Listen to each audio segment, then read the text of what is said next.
एक बार एक गांव में कृति नाम की लड़की रहती थी। कृति गांव की ही एक कोठी में रहती थी, जहां कृति के बाबा गांव के सबसे बड़े जमींदार थे। लेकिन उसके पिता की जुआ खेलने की लत ने उसके पूरे परिवार और दौलत को बर्बाद कर दिया।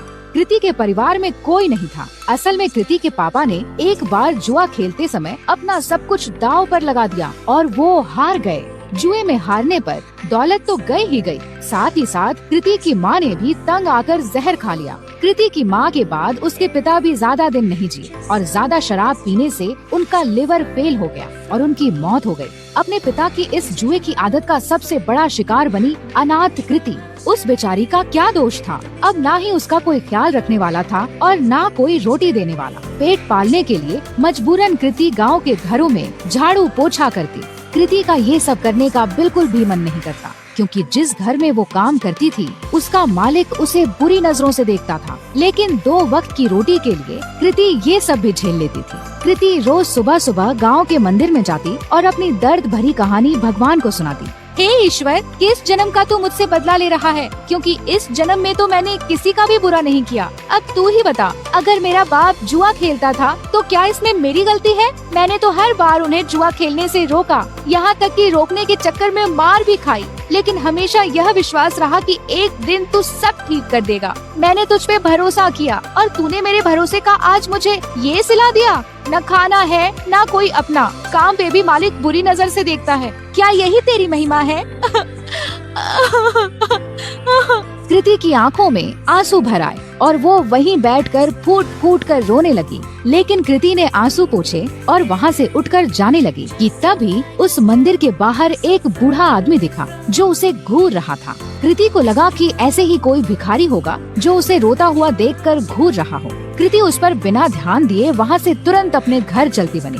लेकिन अब तो उस बूढ़े आदमी की कृति को देखने की आदत पड़ गई थी। जब भी कृति मंदिर जाती और भगवान को अपनी आप बीती बताती, वो बूढ़ा वहीं खड़ा उसकी बातें सुनता और उसे घूरा करता, लेकिन कभी मंदिर के बाहर कृति का पीछा नहीं करता। कृति को लगा कि वो बेचारा भीख की आस में उसे देखा करता है। कृति के पास कोई बहुत ज्यादा पैसे नहीं थे, फिर भी वो दान पुण्य करने में बिल्कुल भी हिचकिचाती नहीं थी। एक दिन मंदिर के बाहर खड़ा वो बूढ़ा आदमी जब कृति को घूर रहा था तो कृति भगवान के पास जाने की बजाय उस बूढ़े के पास गई। बाबा जी, अगर पैसे चाहिए तो बेहिचक मांग लिया करो, ऐसे किसी और को घूरोगे तो वो गलत मतलब निकालेगा। काश बेटा तेरे जैसा साफ दिल भगवान ने सबको दिया होता, कुछ दे दे बेटा। कृति ने अपनी जेब से एक 10 का सिक्का निकाला और उस भिखारी के जेब में डाल दिया। बाबा जी, अभी इतने ही हैं, आगे जब ज्यादा कमाने लगूंगी तब ज्यादा दूंगी। अरे बेटा, सच्चे दिल से दिए गए 1 रुपए भी मैं खुशी खुशी रख लूं, फिर तेरे 10 रुपए तो लाखों के बराबर हैं। भगवान तेरा भला करे। ये कहकर वो भिखारी चला गया। किसी गरीब की मदद करके कृति को बहुत खुशी हो रही थी। कृति मंदिर में दर्शन करके फिर से अपने घर चली गई। उस दिन जब कृति अपने मालिक के घर काम करने गई तो वहाँ पर उस दिन उसके मालिक के अलावा कोई नहीं था। क्या हुआ मालिक, आज घर पर मेम साहब नहीं है क्या? मेम साहब वो तो आज अपने मायके गई हुई हैं। वैसे उनके बारे में क्या पूछ रही हो? भला तुम्हारे और मेरे बीच में उनकी क्या जरूरत? अपने मालिक से ये सुनकर कृति कुछ सहम सी गई। मालिक, मैं जरा घर की साफ सफाई कर देती हूँ। ये कहकर कृति घर की साफ सफाई करने लगी। अपने मालिक के डर के मारे आज कृति ने जल्दी जल्दी सारा काम खत्म कर दिया। लेकिन काम करके जैसे ही कृति घर जाने के लिए दरवाजे की ओर बढ़ी, वैसे ही उसका मालिक दरवाजे के सामने आकर खड़ा हो गया। मालिक, दरवाजे से हट जाइए, मुझे घर जाना है। लेकिन मालिक अपनी जगह से टस से मस ना हुआ और वहीं खड़ा रहा। मालिक, दरवाजे से हटिए। ये कहकर जैसे ही कृति ने मालिक को दरवाजे से हटाने की कोशिश की, वैसे ही मालिक ने कृति का हाथ पकड़ लिया। अरे ऐसे कैसे जाने दूं? आज तो मौका मिला है मुझे, बीवी भी घर पर नहीं है, आज तो तुझे नहीं जाने दूंगा। ये कहकर मालिक तुरंत कृति पर लपका।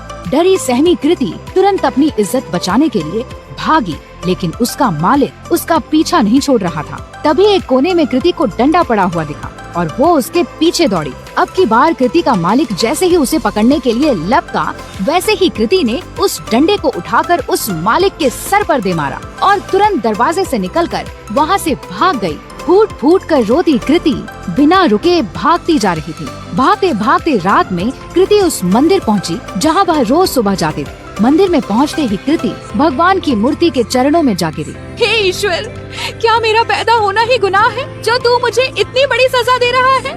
क्या गरीब और लाचार होने की यही सजा होती है कि कोई भी आकर हमारी इज्जत पर हाथ डाले? कृति की आंखों से फिर आंसू फूट पड़े। कृति ने आंसू पोंछकर जब आसपास देखा तो पाया कि वो बूढ़ा आदमी फिर वहीं खड़ा था। बाबा, अब मेरे पास कुछ नहीं है आपको देने को। बच्चा, मैं तुमसे भीख लेने नहीं बल्कि कुछ देने आया हूँ। लेकिन क्या? तेरी कोठी के पीछे वाले कमरे में एक जादुई खजाना है जो सही समय आने पर अपने आप तेरे हाथ में आ जाएगा। ग्रहों की दिशा बता रही है कि आज ही वो सही समय है। कृति पहले से ही परेशान थी और ये सब सुनकर उसे और गुस्सा आ गया। बाबा जी, आपने मेरा दिल बहलाने के लिए ये सब कहा, मुझे बहुत अच्छा लगा, लेकिन मुझे झूठ पसंद नहीं। ये कहकर कृति अपनी कोठी की ओर चल दी। उसे बार बार ये डर सताए जा रहा था कि अगर उसका मालिक बेहोशी से उठ गया तो उसे जिंदा नहीं छोड़ेगा। वहीं दूसरी ओर उसके दिमाग में उस बूढ़े भिखारी की भी बात चल रही थी। घर पहुँचते पहुँचते आसमान में बादल छा चुके थे और ऐसा लग रहा था कि मानो जैसे बहुत जोर की बारिश होने वाली है। कृति के कोठी में पहुंचने के कुछ देर बाद ही बारिश शुरू हो गई और बहुत जोर से पानी बरसने लगा। मूसलाधार बारिश के चलते कृति की पुरानी कोठी की छत से पानी टपकने लगा। आज तक कभी कृति ने इतनी तेज बरसात नहीं देखी थी। कृति जैसे ही छत की मरम्मत के लिए अपना छाता निकालकर बाहर गई, वैसे ही उसका छाता तेज हवा में फट गया। परेशान कृति फिर अंदर आई और सर ढकने के लिए कुछ ढूंढने लगी। आगे कुछ ना मिलने पर वो कोठी के पिछले हिस्से में चली गई, जहां उसके बाबा का पुराना कबाड़ रखा था। ढूंढते ढूंढते उसी कबाड़ में कृति को एक छाता मिला। चलो इसी से काम चलाया जाए, ये कहकर कृति मरम्मत का सामान लेकर जैसे ही बारिश में बाहर निकली, बारिश की बूंदें पड़ते ही उस छाते से सोने के सिक्कों की बरसात होने लगी। कृति को ये सब देखकर अपनी आंखों पर विश्वास नहीं हुआ कि उस बूढ़े भिखारी की बात सच निकली। कृति उन सिक्कों को समेटकर अंदर कमरे में आ गई और उसने उन्हें गौर से देखा तो उन्हें सोने का पाया। खुशी से पागल कृति की आंखों में आंसू आ गए। अब मुझे अपने मालिक के जैसे गंदे लोगों के लिए काम करने की जरूरत नहीं। कृति ने उसी रात अपना सामान बांधा और इस गांव को छोड़कर उस छाते के साथ निकल गई। एक दूर बड़े शहर में जाकर उन सोने के सिक्कों को बेचकर कृति को खूब पैसे मिले, जिससे उसने एक घर, एक गाड़ी और अपनी सारी ख्वाहिशें पूरी कर ली। यही नहीं, उसने अपना खुद का बिजनेस ही शुरू कर दिया। इस तरह कृति की सारी गरीबी उस जादुई छाते ने दूर कर दी और अपने गंदे मालिक से बहुत दूर कृति सुकून से अपनी जिंदगी जीने लगी।